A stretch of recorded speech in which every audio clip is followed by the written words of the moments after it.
राधे राधे दोस्तों आज की कहानी बहुत ही मज़ेदार और हास्यप्रद है। तो प्लीज़ कहानी को पूरा ज़रूर सुनिएगा। तो चलिए शुरू करते हैं। गर्मियों के दिन थे। भोला के खेत में इस बार तरबूज, खरबूजे और ककड़ियों की भरमार लगी थी। जानवरों से खेत की रक्षा के लिए उसने खेत के अंदर ही झोंपड़ी बना ली और वहीं सोने लग गया। एक दिन गांव के बाहर दूसरे गांव में कठपुतली का नाच हो रहा था।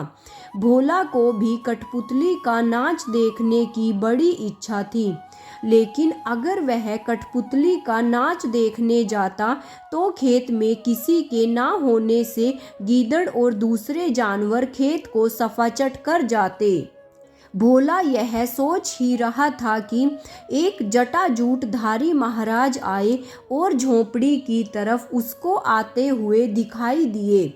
उनको देखकर भोला खुशी के मारे उछल पड़ा, बाबा को झोंपड़ी में बिठाया और बोला, महाराज जी आप यहीं बिराजिए, आप मेरी कुटिया में आराम कीजिए। मेरे खेत में तरबूज और खरबूज से खेत पूरा भरा पड़ा है, पेट भरकर आप उनका सेवन कीजिए और अगर कोई जानवर खेत में आए तो उसे भगा दें। मेरी आपसे गुजारिश है, मैं पास के गांव में कठपुतली का नाच देखने जा रहा हूँ।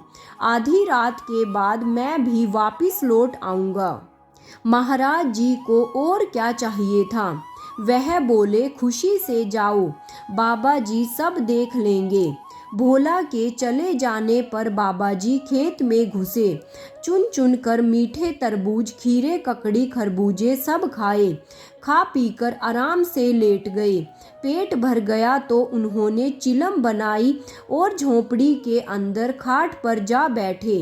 घास फूस की झोंपड़ी थी।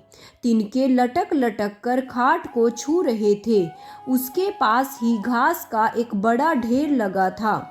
खरबूजों की मिठास और खुशबू ने बाबाजी को मस्त बना दिया। मस्ती में आकर चिलम के ऊपर आग रखी और जोर से दम लगाया कि हाथ भर लंबी जोत ऊपर लपक उठी। झोंपड़ी ने तुरंत आग पकड़ ली और देखते देखते धूं धूं कर झोंपड़ी जल उठी।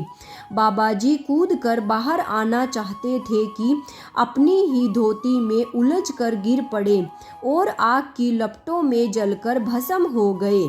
गांव वालों ने जब घास के ढेर से निकलती हुई लपटों को देखा तो खेत की तरफ दौड़े आए। भोला को आवाज लगाई, उसका कहीं पता नहीं था। सबके होश उड़ गए। शायद वह भी झोंपड़ी के साथ ही जल गया है।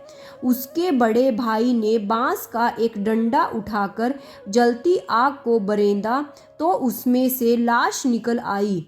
देखकर घर वालों में रोआ पीटी मच गई। भोला को जला हुआ पाकर गांव के लोग दुखी हुए। उसके माता पिता, भाई बहन छाती पीट पीट कर रोने लगे। फिर तो भोला का अंतिम संस्कार करने के बाद ही वे घर लौटे।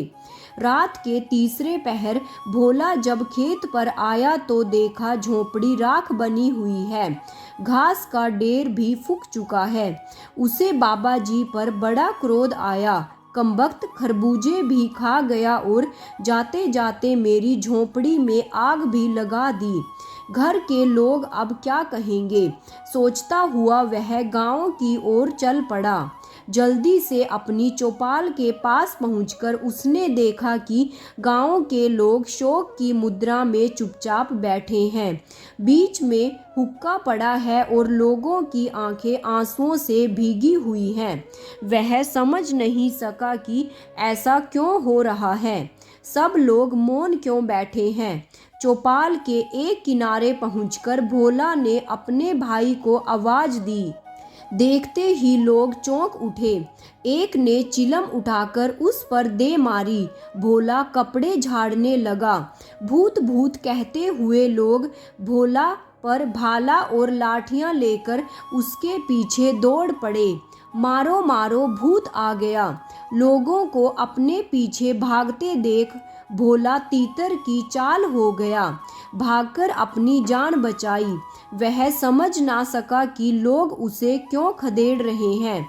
जाकर अपने खेत के पास बैठ गया। सूरज उगने के साथ ही गांव का एक धोबी घाट की तरफ जा रहा था कि खेत के पास भोला नजर आया। उसे देखकर भोला उठकर उसकी ओर चल पड़ा। वह धोबी से पूछना चाहता था कि गांव के सब लोग ऐसा क्यों कर रहे हैं, बात क्या है, लोग उससे नाराज क्यों हैं। भोला को अपनी तरफ आते देख धोबी ने अपनी गठरी वहीं डाल दी और भूत भूत कहता हुआ गांव की ओर भागा। भोला सोच में पड़ गया, आखिर बात क्या है, लोगों ने उसे क्यों भूत बना दिया है। तभी उसने देखा कि गांव के लोग भाला, लाठियां और जलती हुई लकड़ियां लेकर धोबी के साथ उस ओर बढ़ रहे हैं। देखकर वह अरहर के खेत में घुस गया। कहीं किसी ने भाला फेंका तो मुफ्त में जान गंवानी पड़ेगी। मूर्खों ने जिंदा आदमी को भूत समझ लिया। सोचने लगा, रात को ही यहाँ से निकलूंगा और जब भैया चौपाल में अकेले होंगे तभी उन्हें बताऊंगा कि मैं भूत नहीं हूँ। जब रात के लगभग 10 बज गए तो भोला डरते डरते गांव में पहुंचा। कोई देख ना ले, छिपता छिपाता आता। वह चौपाल के किनारे नीम की आड़ में खड़ा हो गया। मौका पाते ही भैया से बोला, भैया डरना नहीं, मैं भूत नहीं हूँ। सुनते ही भैया इतनी जोर से चीखा कि गांव वालों की आंख खुल गई। लोग आकर इकट्ठे हो गए। देखकर भोला डर गया। सोचा भागने में ही भलाई है। वह तेजी से भाग खड़ा हुआ। गांव के कुत्तों ने दूर तक उसका पीछा किया, किंतु अरहर के खेत में घुस जाने के कारण उसकी जान बच गई। पूरे गांव में दहशत छा गई। लोग परेशान हो उठे। कमबख्त स्वयं तो मरा, दूसरों के लिए मुसीबत बन गया है। भूत के डर से लोगों ने अपने काम काज छोड़ दिए और उन्होंने सोचा कि ऐसा भूत तो कभी नहीं देखा जो ना हल जोतने दे, ना कपड़े धोने दे और रात रात गांव में आकर लोगों को परेशान करे। अगले दिन गांव में कुछ सिपाहियों को लेकर एक थानेदार आया। उन्हें एक डाकू की तलाश थी। थानेदार को जब मालूम हुआ कि इस गांव में एक भूत आता है तो वहीं डेरा डाल दिया। सोचा शायद वह भूत ना होकर वही डाकू हो जिसकी तलाश कई दिनों से हो रही है। थानेदार ने गांव वालों को बुलाकर पूछा, वह भूत लोगों को किधर घेरता है। गांव वालों ने बताया कि वह ज़्यादातर अपने खेत के आसपास ही बैठा रहता है, जहां झोंपड़ी में भोला जला था। थानेदार मूंछों पर ताव देते हुए बोला, अच्छी बात है, आज रात को हम उसे पकड़ लेंगे।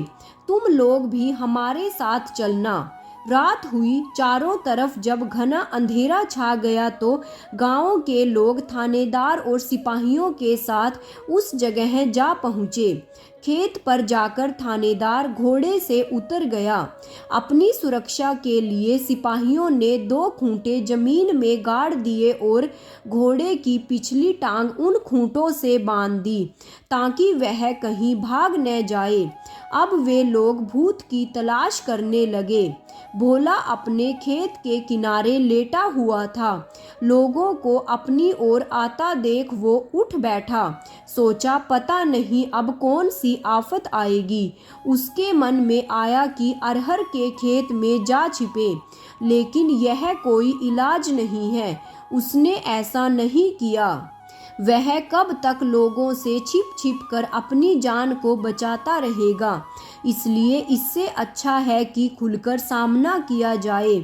वो उठ खड़ा हुआ और जोर जोर से चिल्लाता हुआ उनके सामने आ गया।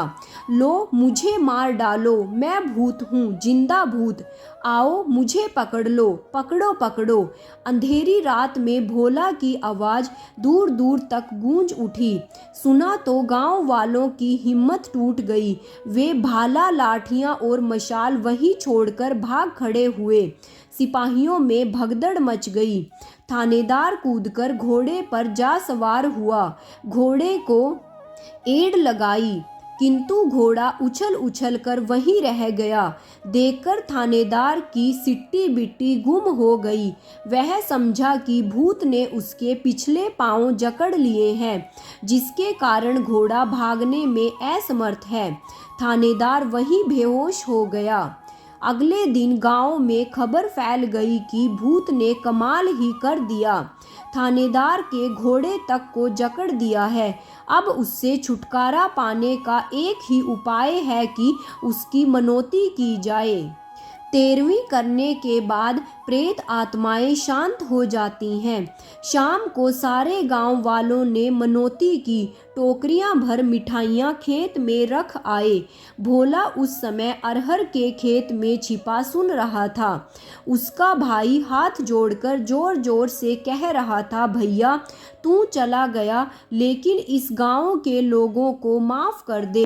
इन लोगों ने तेरा क्या बिगाड़ा है कि तू इन्हें दुख दे रहा है। 13वीं के दिन हम लोग मिलकर तेरी पूजा करेंगे। तुझे जो चाहिए वह बता देंगे, लेकिन हमारा पीछा छोड़ दे। भोला इन सब बातों से परेशान हो चुका था। उसने सोचा क्यों ना 13वीं के दिन मैं भी वहां पहुंच जाऊं और जाकर देखूंगा कि कौन कौन 13वीं में आया है। जो मेहमान उस दिन नहीं आएगा, उसी के घर जाकर अपनी विपदा सुनाऊंगा। उसे बताऊंगा कि मैं भोला हूँ, मैं मरा नहीं हूँ। मेरी जगह एक बाबा जी उस झोंपड़ी में जल गए थे। 13वीं के पहले आधी रात के बाद भोला चौपाल के घने नीम पर जा चढ़ा। उसी नीम की छाया में मृतक के क्रियाक्रम के बाद मेहमानों को भोजन कराया जाने लगा। तरह तरह के पकवान परोसे जाने लगे। देखकर भोला के मुख में पानी भर आया, लेकिन वह पेट पकड़कर चुपचाप बैठा रहा। उसने देखा सभी लोग दावत उड़ाने आए हैं, केवल उसकी छोटी लड़की के ससुर नहीं हैं। रात को जब सभी सो गए तो वह भी नीम से उतर आया और अपने समधी के गांव की ओर चल पड़ा। सवेरा होने तक वह समधी के पास पहुंच गया और अपनी कहानी उसे सुना दी। सुनकर समधी ने भोला की आओ भगत की। खाना खिला पिलाकर अपना तांगा तैयार करवाया और भोला को लेकर उसके गांव की ओर रवाना हो गया। गांव पहुंचकर उसके माता पिता और गांव वालों ने समधी के साथ जब भोला को देखा तो सब चकित रह गए। गांव के लोगों ने भोला को गले लगा लिया और अपनी मूर्खता और जल्दबाजी पर बहुत लज्जित हुए। दोस्तों, यह कहानी यहीं समाप्त होती है। कहानी आपको पसंद आए तो प्लीज़ लाइक शेयर कीजिए। चैनल पर नए हो तो प्लीज़ चैनल को सब्सक्राइब कीजिए। कहानी सुनने के लिए आप सभी का दिल से बहुत बहुत धन्यवाद। राधे राधे।